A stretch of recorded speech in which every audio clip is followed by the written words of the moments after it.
Hello everyone, this is your English teacher Laura. So we're back with a new video lesson. In today's video, we are going to learn about has and have. Ok? Comment nous y? J'espère que nous en forme.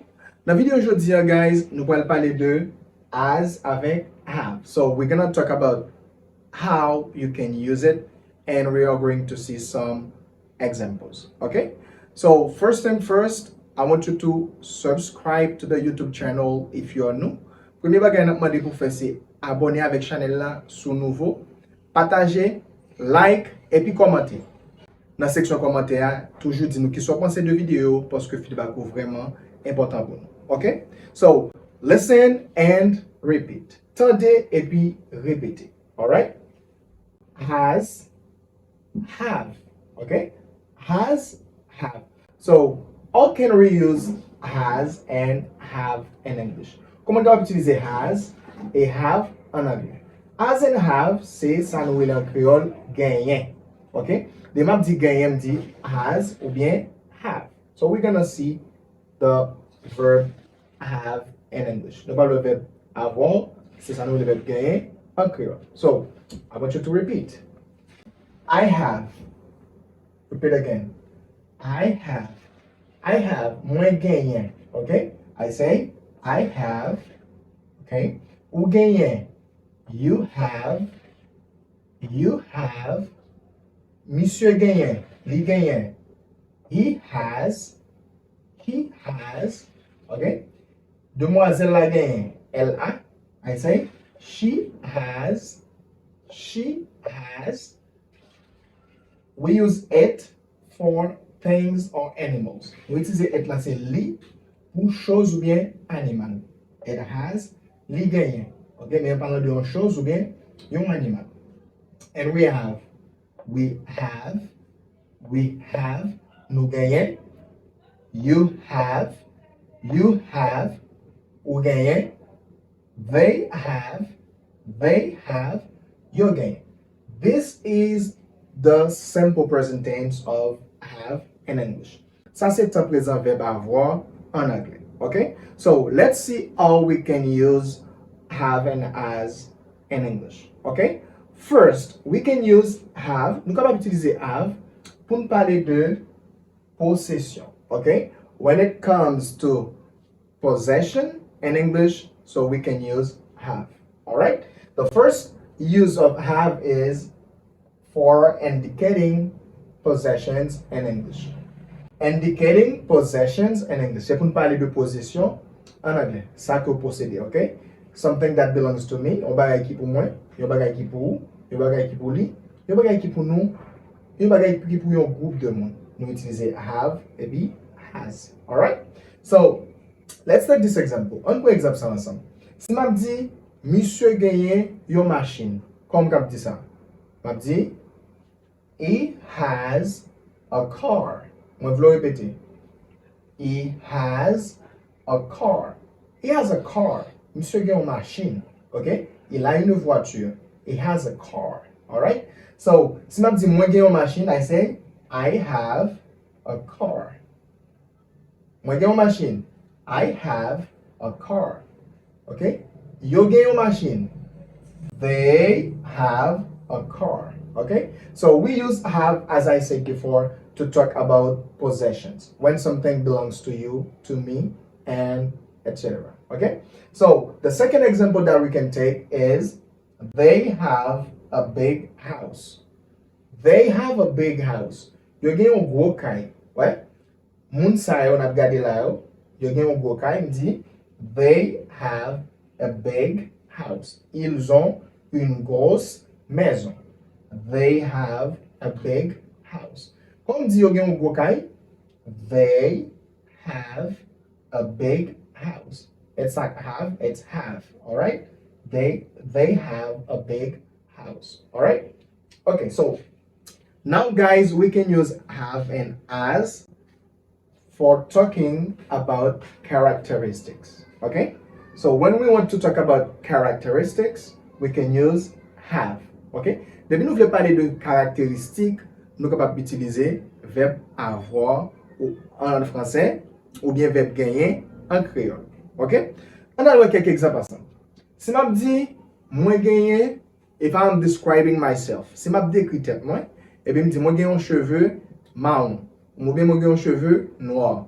How can I say that in English? I have black hair. One more time.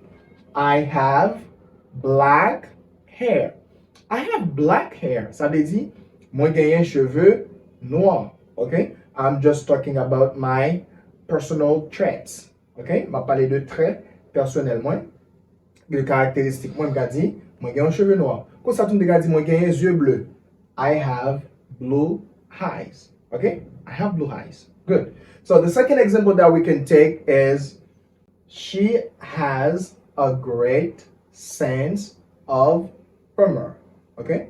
She has a great sense of humor. Veut dire, elle a un grand sens d'humour. Okay? Là, on a parlé de traits caractéristiques physiques ou bien psychiques. We can use the verb have in English. Okay? So we can use have again to talk about relationships. Là, nous voulons exprimer relation que nous gagnons avec monde. Donc, on va utiliser le verbe have, qui c'est le verbe avoir, gagner en créole. Alright? On a regardé ça ensemble. Si je dis, moi gagner deux sœurs. Comme quand je dis moi gagner deux sœurs, je dis, I have two sisters. Okay? I have two sisters. Je dis, moi gagner deux sœurs. Si je dis, monsieur gagne deux sœurs. Il a deux sœurs. On me dit, he has two sisters. Si on dit, vous, avez dit, nous gagnons deux sœurs. C'est nous ça. On dit, you have two sisters. Okay? So guys, you can take lots of examples. Okay? Alright. So we can use have again to talk about experiences or states.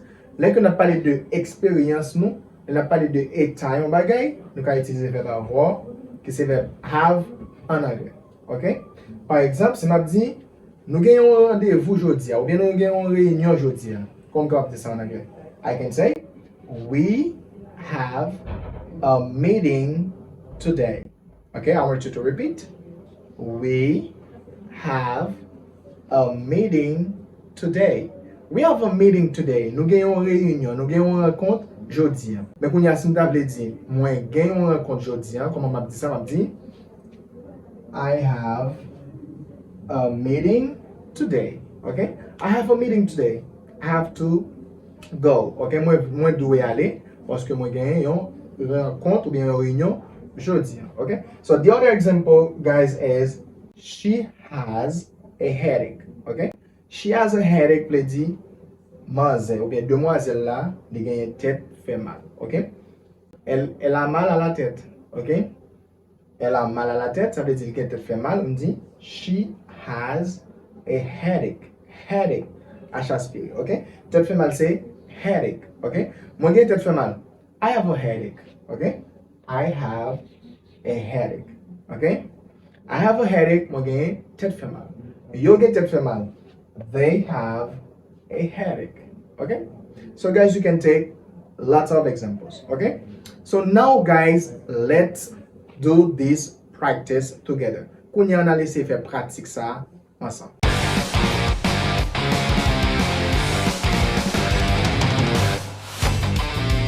Kounya, c'est le pour nous pratiquer. So we're gonna use the correct form of have to complete. Nous allons utiliser la forme correcte verbe avoir qui c'est has et puis have pour nous compléter.